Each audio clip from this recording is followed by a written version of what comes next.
President Bola Tinubu was in Ogun State today on a visit to traditional rulers, and he gave reasons why he invoked, according to him, the Emilokan spirit, which means it's my turn, and why he made that statement.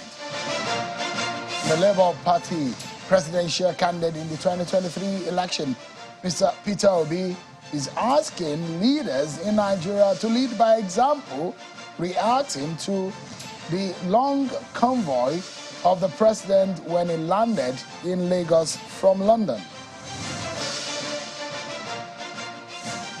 Hello everyone, welcome to the program. We're still in the HeAppear celebration mood, and happy HeAppear celebration to all our Muslim brothers and sisters wherever you may be watching all over the world.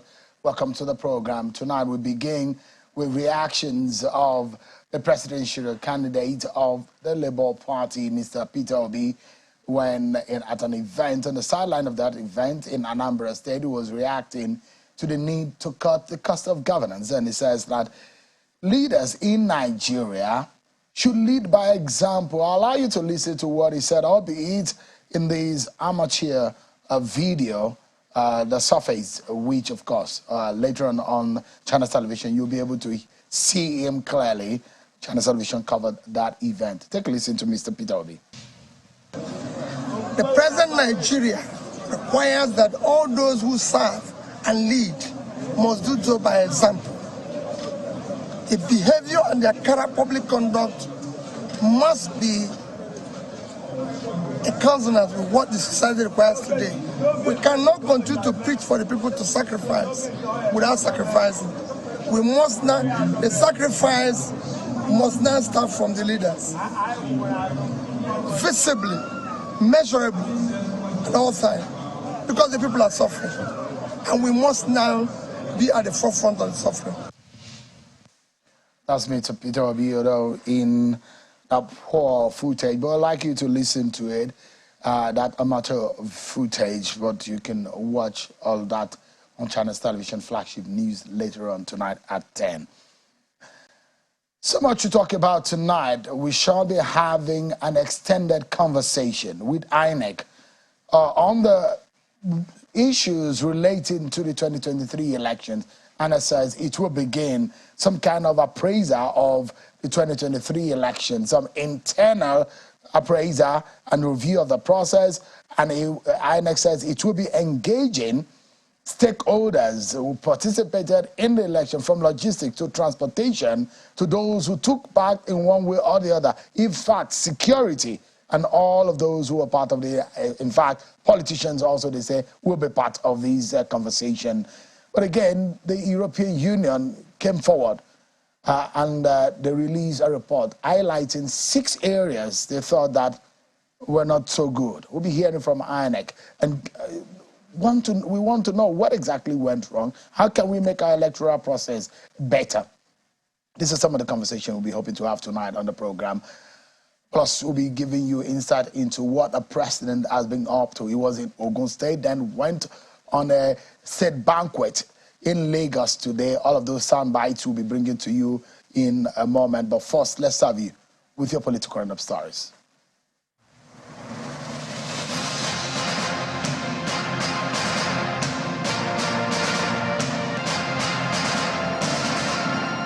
The Kogi State Governor, Yahya Bello, has assured citizens of the state that the November 11 governorship election will be free, fair and peaceful. Governor Bello stated this in Lokoja, the state capital, while playing host to some political leaders of the People's Democratic Party from Ankpa local government area of the state who defected to the All Progressives Congress. The governor also warned against perpetrators of violence in the state. Bring in your own ideas and your expertise, not only for winning election, but to develop our land, so that the benefit that comes along with it, we can all benefit from it. And Governor Kefes Agbu has assured the judicial arm of government in the state of his support to ensure optimum performance. He made the promise when the Chief Judge of the state, Justice Joel Abia, visited him, where he lamented the dilapidated state of the courtrooms. According to the Chief Judge, judicial officers in Taraba State also lack official vehicles and do not go for annual vacations, workshops, amongst others. Governor Kefes therefore assured the judicial officers that his administration will build new courtrooms in all affected areas and take their welfare as priority. The governor of Bayelsa State has urged the management of all tertiary institutions in the state to create opportunities for students to acquire entrepreneurial skills. The governor adds that the government will consider floating a fund to encourage young graduates to venture into businesses. The governor said this during the maiden edition of the Bayelsa State Students' Summit held at the Alamisia Banquet Hall on Okpa Yenogwa, the state capital, where the students endorsed him for a second term. After their youth service, in the acquisition of skills and entrepreneurship by providing a floating fund for all Bayelsa students after their graduation and their university. Rivers State Governor Mr. Siminalayim Fubara has pledged his administration's commitment to protect Muslims and people of other faith in the state. Governor Fubara said this when leaders of the Muslim community in Rivers State visited him at the government house in Port Harcourt. He says although the dominating religion in the state is Christianity, no resident will be discouraged from freely practicing another faith. The governor, however, sought the support of the Muslim leaders to curb reported clashes between herders and farmers in parts of the state. Some civil society organizations under the aegis of Global Amnesty are calling on President Bola Tinubu to ensure the formulation and implementation of policies and programs. Speaking at a news conference in Abuja, the country director of the group, Mr. Isaac Igba, commended the president for boldly taking steps to address the economic challenges facing the country, especially in the wake of the removal of the fuel subsidy. The groups believe the steps will further enhance investors' confidence in the country and set the nation towards achieving sustainable growth and development, as they also appeal to the president to immediately address the rising security challenges in the country. Is to ensure the formulation and implementation of policies and programs that will give succor to the generality of Nigerians, regardless of ethnic or religious affiliations.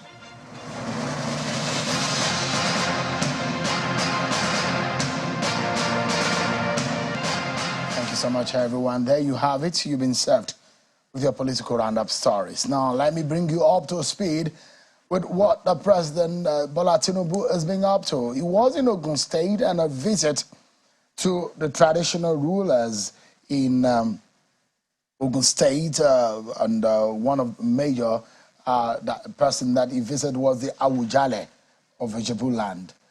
And that's Oba Ade, the Alake of the Awujale of Ijebu land, Oba Sikiru Adetona, and the Alake of Egba land, Oba Adedotun Gbadebo in Abeokuta, the state capital of Ogun State.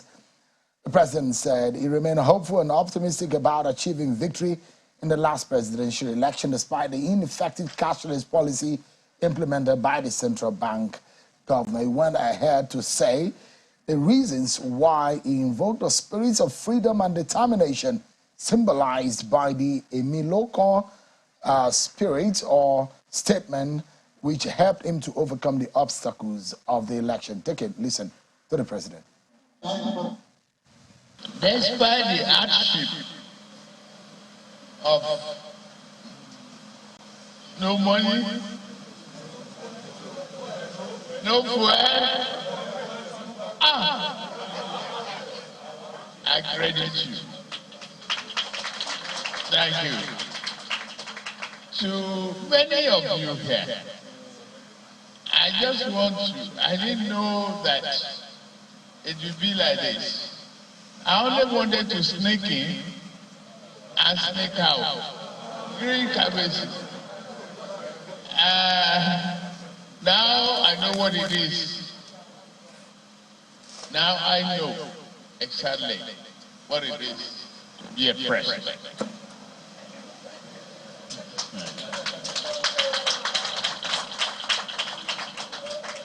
It is awesome. And having achieved the prayer of a Meloko and being here, I've redeemed a pledge that I will be back with victory and the crown. Let me purpose. No distractions. Will we arrive at the destination, a positive destination for this country? And it's all in our hands. As a president there in Ogun State when he visited traditional rulers led by the Awujale and the Alake of Igbaland. Well, the president returned to Lagos. This time he was treated to a state banquet by the Lagos State governor, and a few other governors across the country were in attendance, including the governor of Kwara State, who is a chairman of the Governors Forum, the governor of Ogun State, the governor of Abia State, Governor Alex Oti, and the Senate President, the Speaker of the House of Representatives. Well, a particular side for a lot of people is that of the former governor of Lagos State, Mr. Akinwumi Ambode, who perhaps some would describe as someone who had exited the Tinubu political family, but now looks like he has rejoined, and now a very popular picture of the four men who have led Lagos State in the last over 20 years, since 1999, beginning with Bola Tinubu, followed by Babatunde Fashola, then Akinwumi Ambode, the incumbent governor, Babajide Sanwo-Olu. Well, tonight, our attention is going to be on the 2023 election. What happened? What did not happen? What went wrong? What went right? How can we get it right? All of these issues. I know a lot of you perhaps have a lot of questions for INEC. You may not have been hearing so much from INEC. Some people said INEC had gone mute a long time after the elections. A lot of people say INEC is, in fact, hiding. INEC has been called several names. But now, tonight, INEC is out in the open on national television right here on the program. I have joining me Mr. Festus Okoye, who is the National Commissioner for INEC on Voter Education and Publicity. Thank you so much, Mr. Okoye, for joining us tonight. Thank you so much. I appreciate it. Well, INEC had said a few days ago that it will commence a process of internal appraisal review of the 2023 election and what they did and what went wrong, involving all stakeholders to look at what was done, and the fact that this is a standard procedure since 2011. Now, the European Union had come out about a day or two afterwards and said, INEC need to focus on a few things, and the electoral process in Nigeria need to be reviewed in certain ways. They drew out the nation's attention to 6 areas. Some people said these are not new, but coming from the European Union, what is INEC doing about this? Let's listen to the Commission tonight. Thank you so much indeed, Mr. Okoye, for joining us. Did INEC go into a shell? Was INEC hiding from the public, or what exactly went wrong? No, we were not hiding. We were engaged in other processes relating to the election. As you are aware, in November, we are going to have 3 governorship elections, one in Bayelsa, one in Imo, and one in Kogi. The processes for that particular election has commenced in earnest. So we were busy working, but it was also important for us to allow the various election petition tribunals to commence their work and not to be seen to be interfering with the work of the various election petition tribunals. So we needed to give some space for petitioners and the respondents to ventilate their grievances before the various election petition tribunals. Indeed, because a lot of Nigerians have so many questions. Those who are disappointed, those who are underwhelmed, those who feel very aggrieved, and those who are just wanting explanation as to what really happened. But tonight, let's take the issues one after the other. And let me begin with the fresh issues, one of which is being the fact that INEC has been non-responsive to subpoenas, to the call by the tribunal to come forward. The subpoena on the INEC chairman. INEC has been accused of not supporting and being non-responsive to demands and queries and inquiries. Why? Well, let me make this very clear. the commission is a constitutional body. The commission is a public trust, and the commission belongs to all Nigerians. The commission has no personal or personalized interest in what is going on before the various election petition tribunals, because the courts and the tribunals are part of the electoral process, and the law has allowed every aggrieved individual the opportunity to approach any of the election petition tribunals and file a petition. And what the law also envisages the commission to do is to present the facts and figures relating to the election it has conducted before the various election petition tribunals. So it is not true that the commission was not being responsive. Now, as a lawyer, I know that the election petitions procedure is regulated by the Constitution, regulated by the Electoral Act, regulated by the various procedures and processes put in place by the election petitions tribunals and by the President of the Court of Appeal.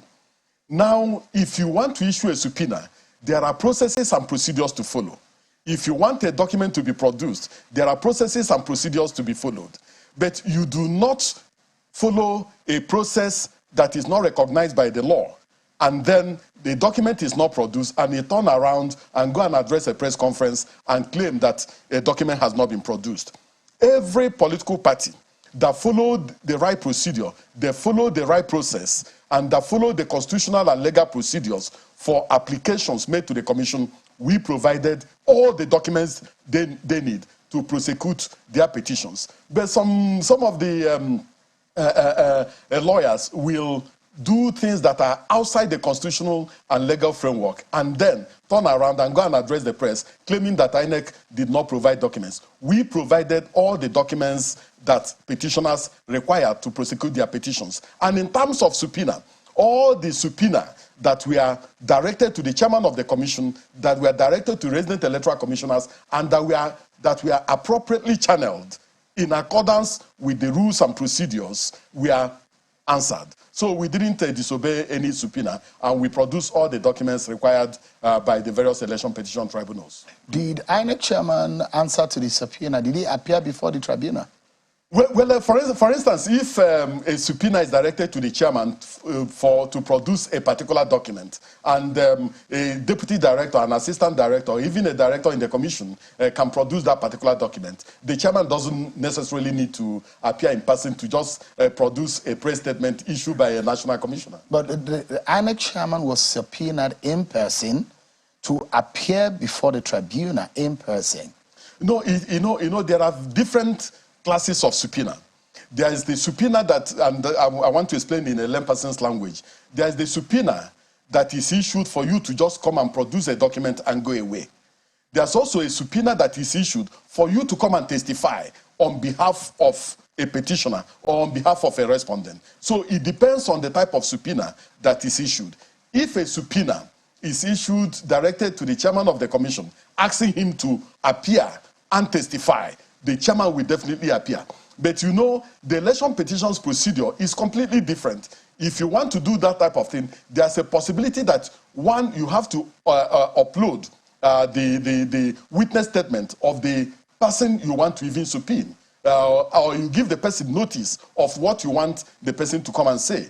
You don't just issue a subpoena and say, come and testify. The person must know what he or she is coming to do. So it depends on the type of subpoena. So they didn't give you all of this information? All of these were not provided? What I'm saying is that the ones I saw directed to the chairman of the commission required and requested him to produce certain documents. And all those documents that were requested from the chairman were produced by different directors and different staff of the commission. So we produced all the documents that were required of us to produce. Now, but the flip side of it was that there were also some documents that were cloned, that were circulating in the social media, that did not emanate from the commission, which the commission had already disowned. And then they issued a subpoena and asked us to produce documents that did not emanate from us. And we said we don't have such documents, and that in fact we had even issued a press statement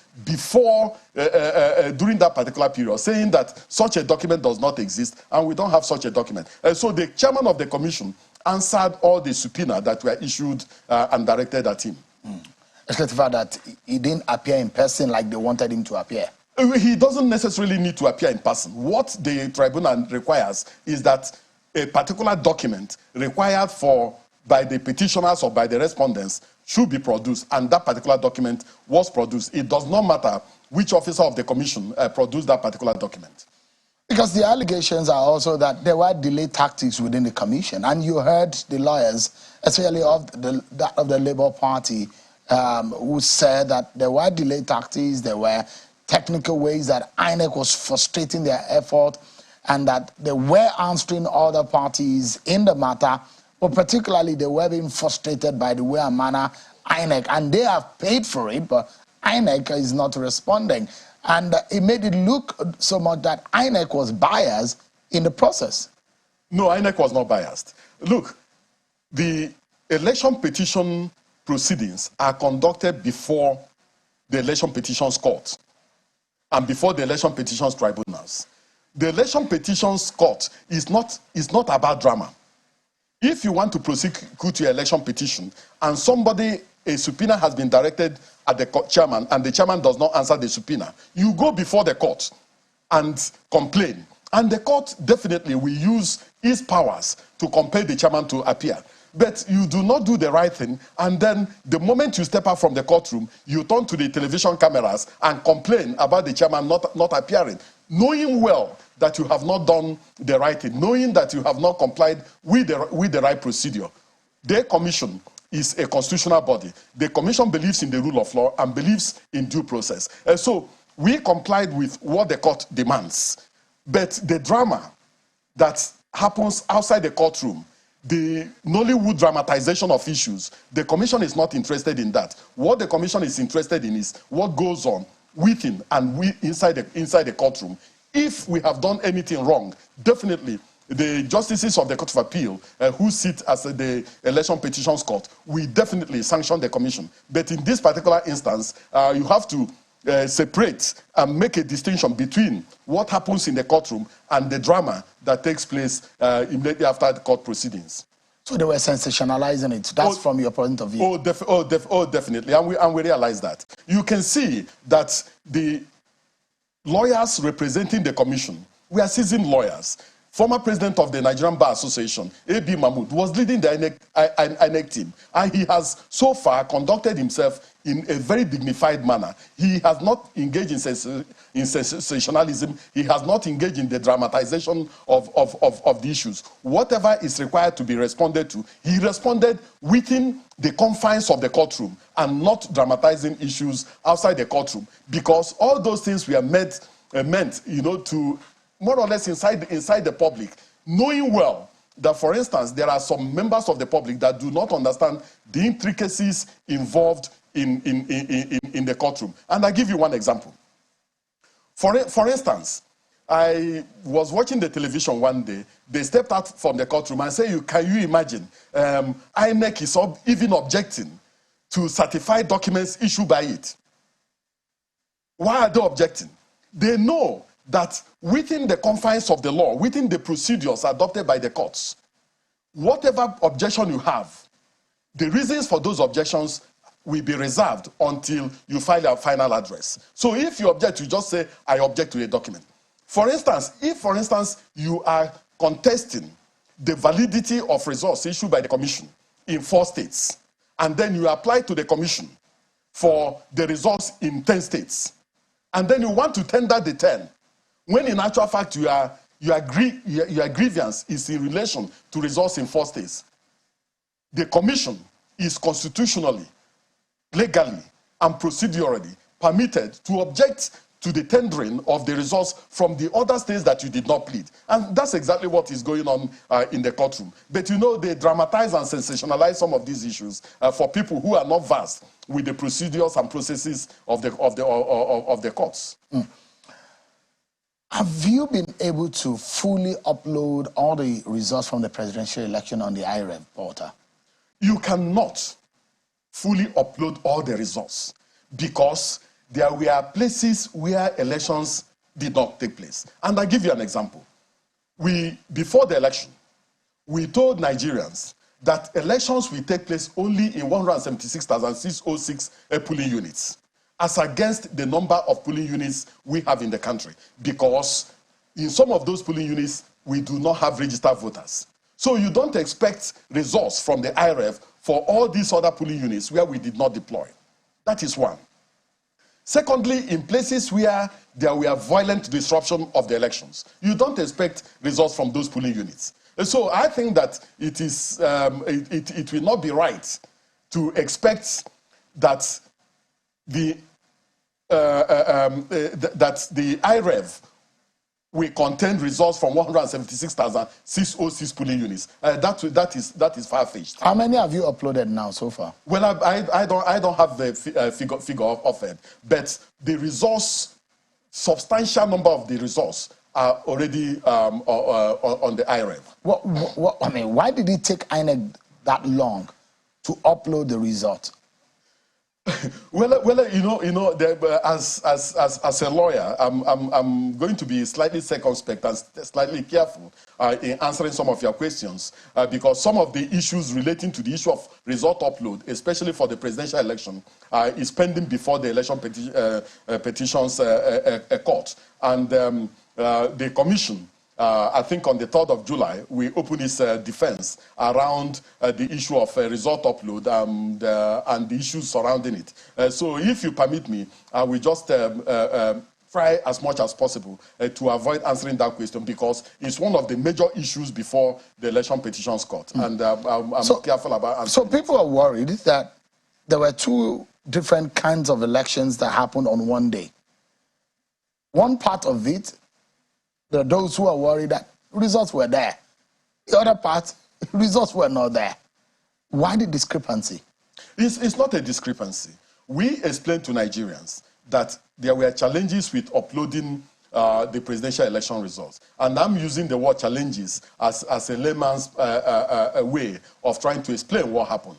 The commission said that there was a glitch in terms of uploading the presidential election results. But you know, and I've said it times without number, the uploading of the results of the election into the INEC result viewing portal was to build public trust and also for the public to follow what goes on within and around the election process.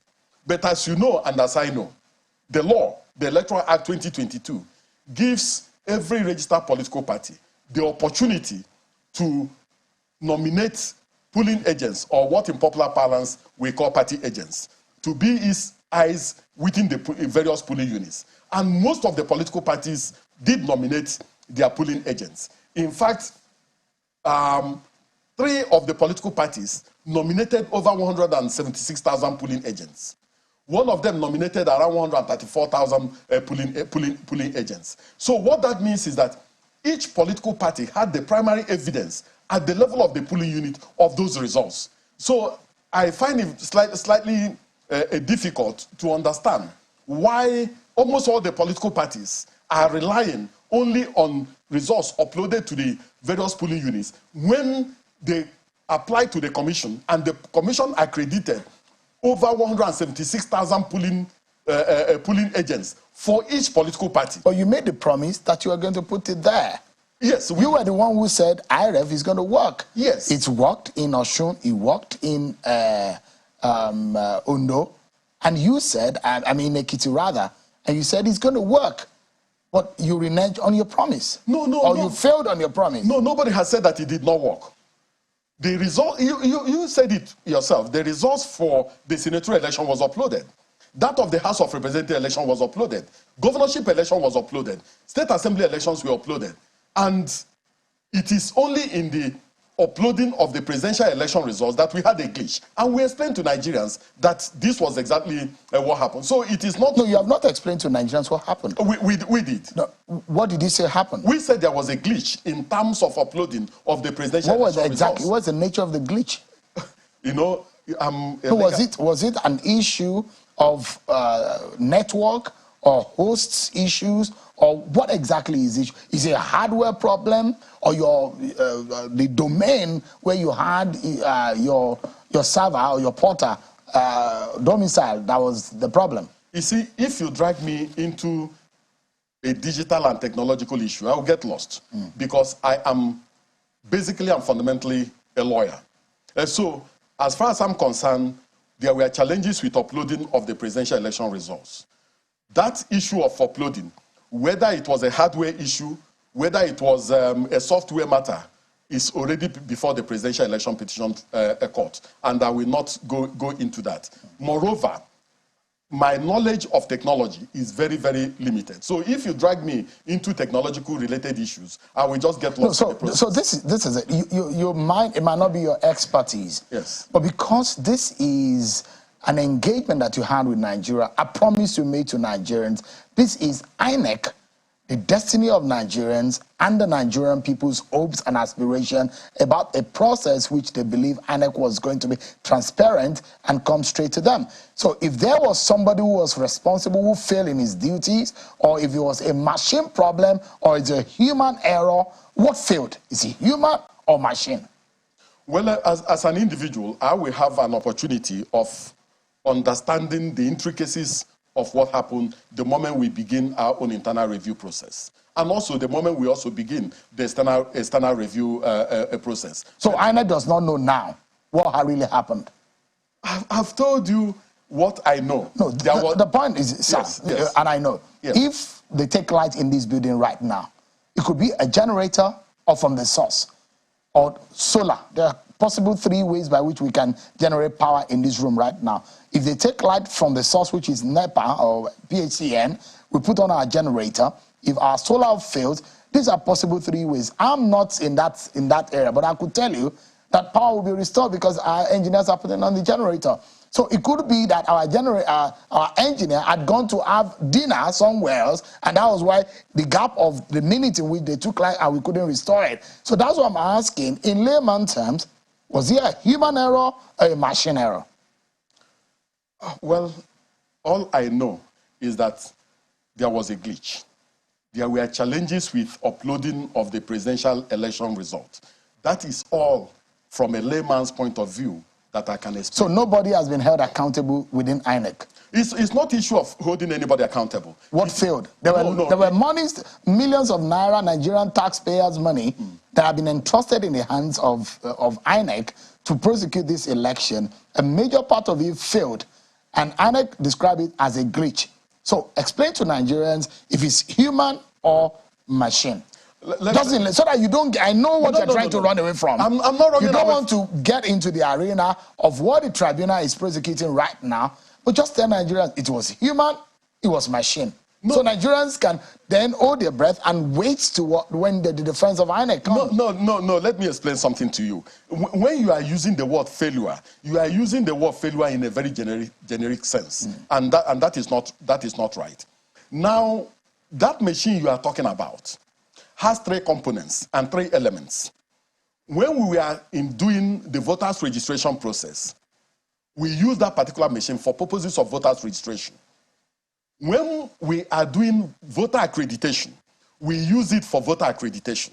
And then after election, we also use the same machine for result upload.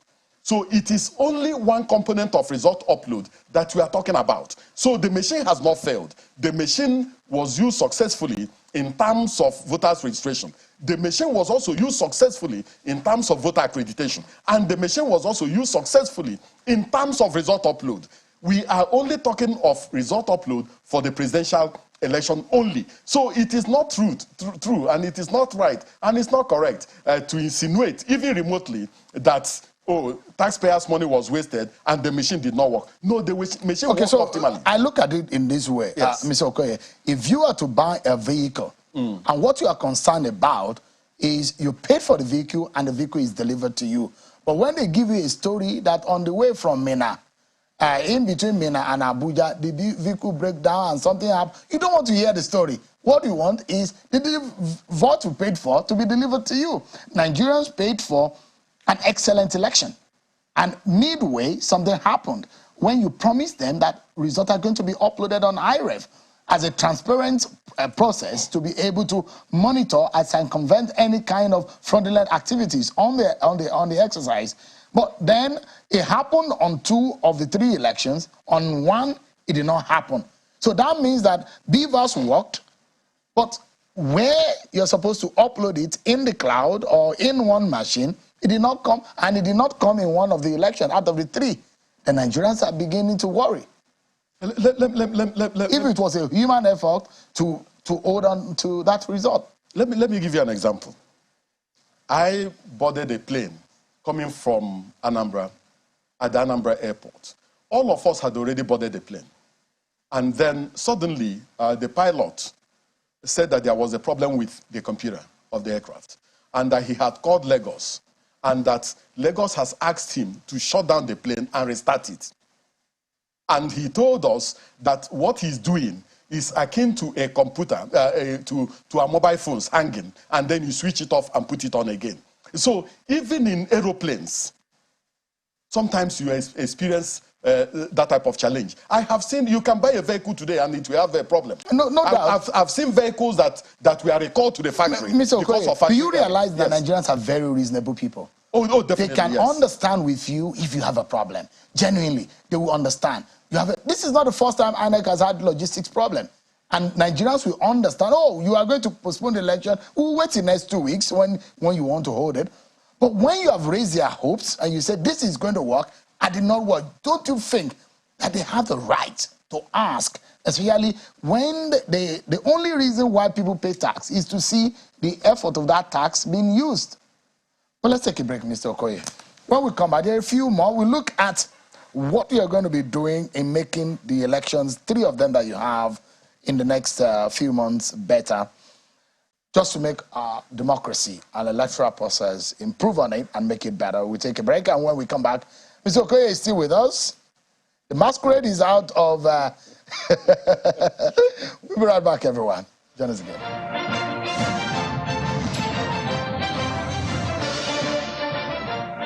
Thank you so much, everyone.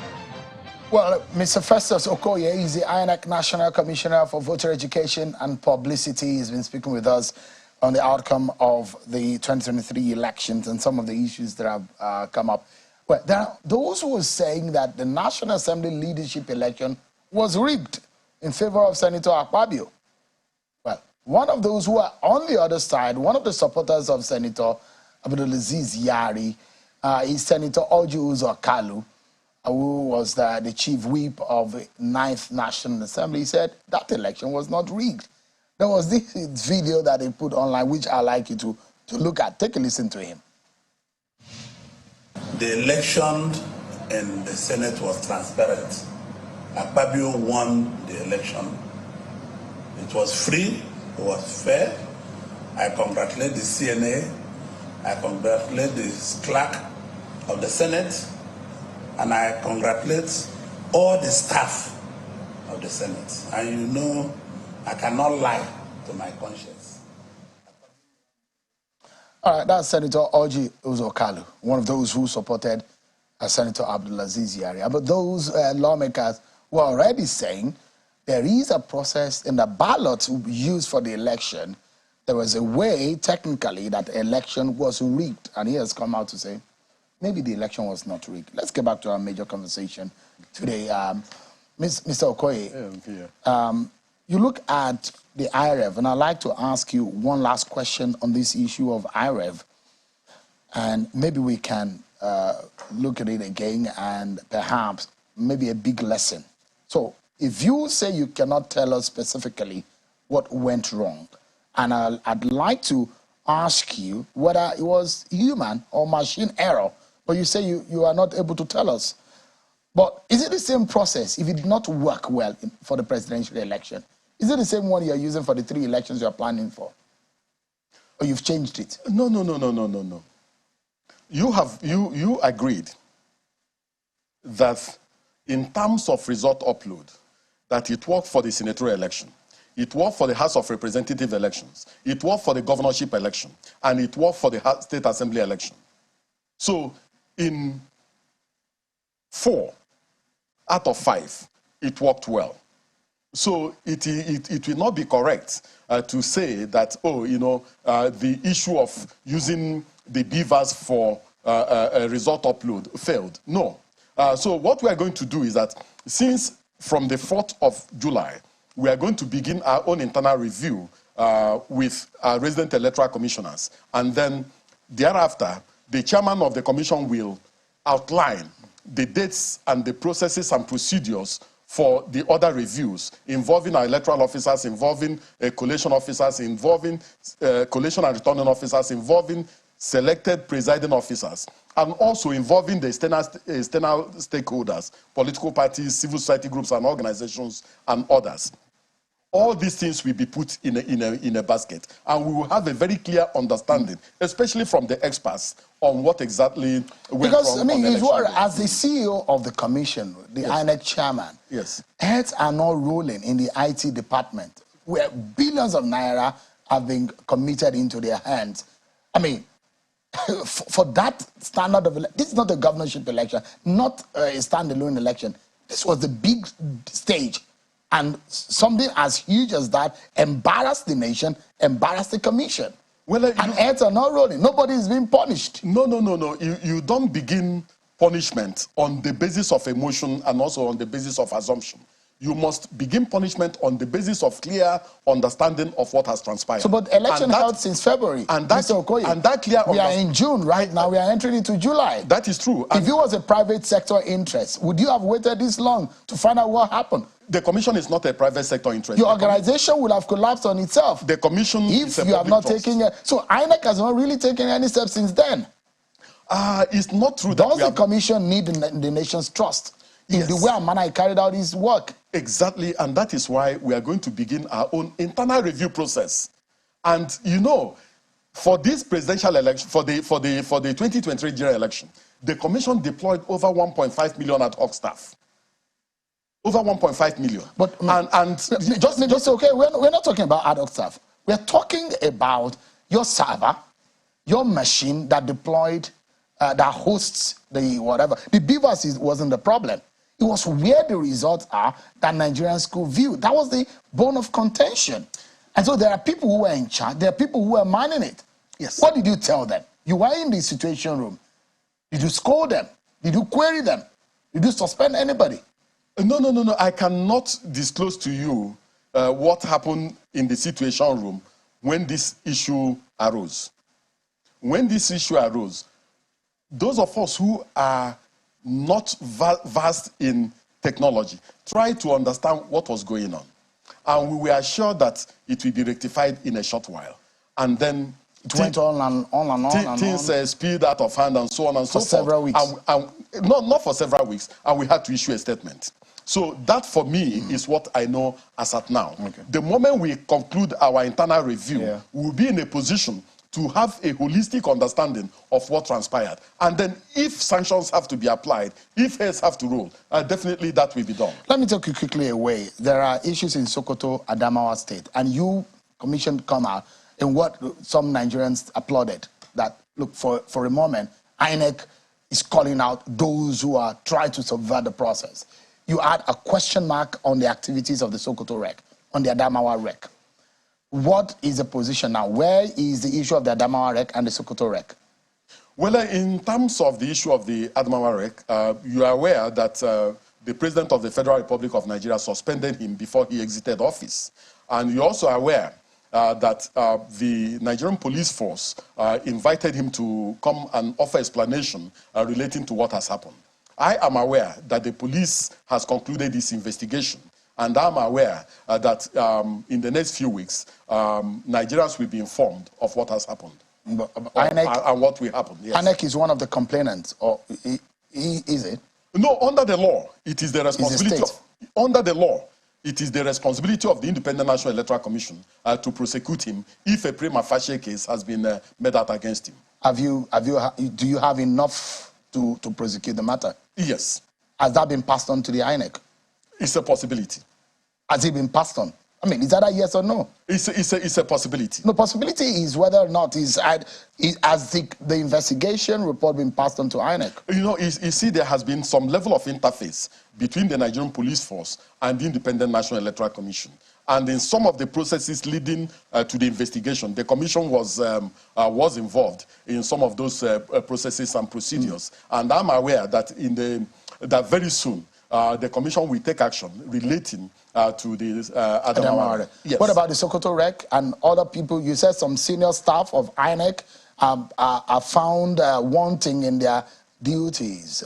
Are we open to hear some disciplinary action on these persons, maybe administrative? You know, it's the resident electoral commissioner for Sokoto State and also the resident electoral commissioner for Abia State are not on their duty posts as at now.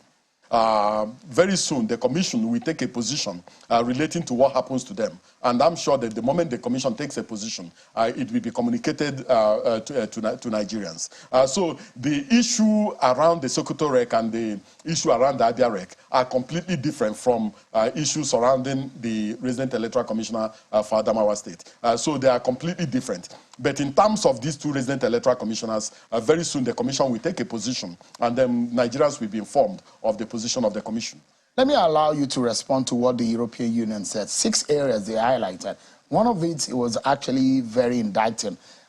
EU said INEC lacked efficient planning and transparency during critical stages of the electoral process. How do you react to that? Well, that's a very general statement. But in terms of transparency, this particular commission has been very, very transparent. We carried all the critical stakeholders along throughout the planning process for the 2023 general election. The time we released the voters register, and even when we were compiling the voters register, we engaged all the critical stakeholders. When we converted some of our voting points and voting point settlements into full-fledged polling units, we carried almost all the stakeholders along. The moment we were planning for the elections, we carried all the stakeholders along. So we were very, very transparent in terms of our engagement with the critical stakeholders. And we planned, and we also planned well. And let me make this point, that one, the European Union, if you look at their statement, they made it very clear that the election was conducted in an environment that was volatile and challenging. And that environment entailed, one, that there were security challenges in so many parts of the country. Two, that some of our INEC facilities were burned down, and we had to repair those facilities in a very emergency fashion. Three, there were also challenges relating to the freight situation in the country, relating to the Naira redesign, and also relating to some of the transport companies that we engaged, reneging on the contracts they entered into with the commission. So you have to look at this particular contest in analyzing whether the commission performed well or did not perform well during the 2023 general election. I'd like us to anchor on this note. I'm not the one to pass a judgment on an organization that has hundreds of people working in it. But isn't it obvious, Mr. Okoye, that INEC has bad eggs in it?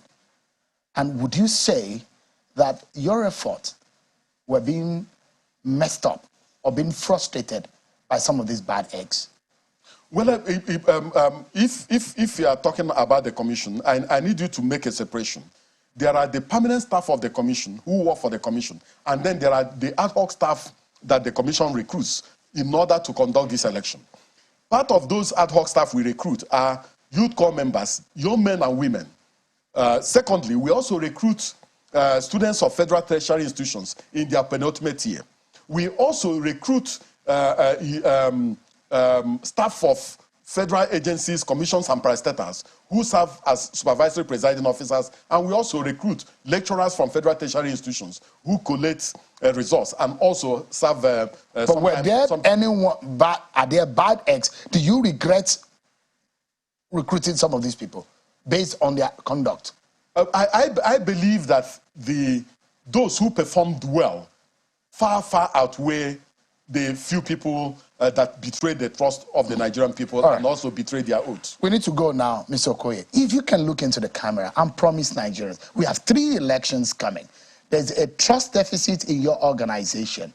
What trust more can Nigerians put in INEC going forward? Can we trust INEC? Can we trust you that you will say something and stand by it? Well, our mandate has been defined by the Constitution and by the law. And we, as an election management body, are going to set in motion the processes and procedures for the conduct of a good election in these 3 states. But you must also understand and realize that the conduct of election is a multi-stakeholder venture. It involves the commission, it involves the security agencies, it involves the political parties, it involves the media, it involves civil society groups. Oh, you at INEC, that's what we are talking about. Do you promise Nigerians that you will stand by what you promised them, that you will not underperform and under-deliver? No, we are going to perform, and we are going to perform optimally. All right. Yes. But you under-delivered in 2023. No, Do you agree? No. The positives arising from the 2023 general election far outweighs... You were overwhelmed by some of the circumstances. No. There were just few challenges with the election. But in terms of performance, the commission performed well, and we are proud of our performance. Mr. Festus Okoye, thank you so much indeed. Nigerians have their eyes on the commission, and we're hoping that you will get your trust back and be able to work again with Nigerians with your shoulder high and your heads up. Thank you so much indeed for your time tonight. Thank you so much. I appreciate it. That's our show for tonight, everyone. Many thanks for watching. I'm Sean Kimari. I'll see you tomorrow again at 7 p.m. Bye-bye.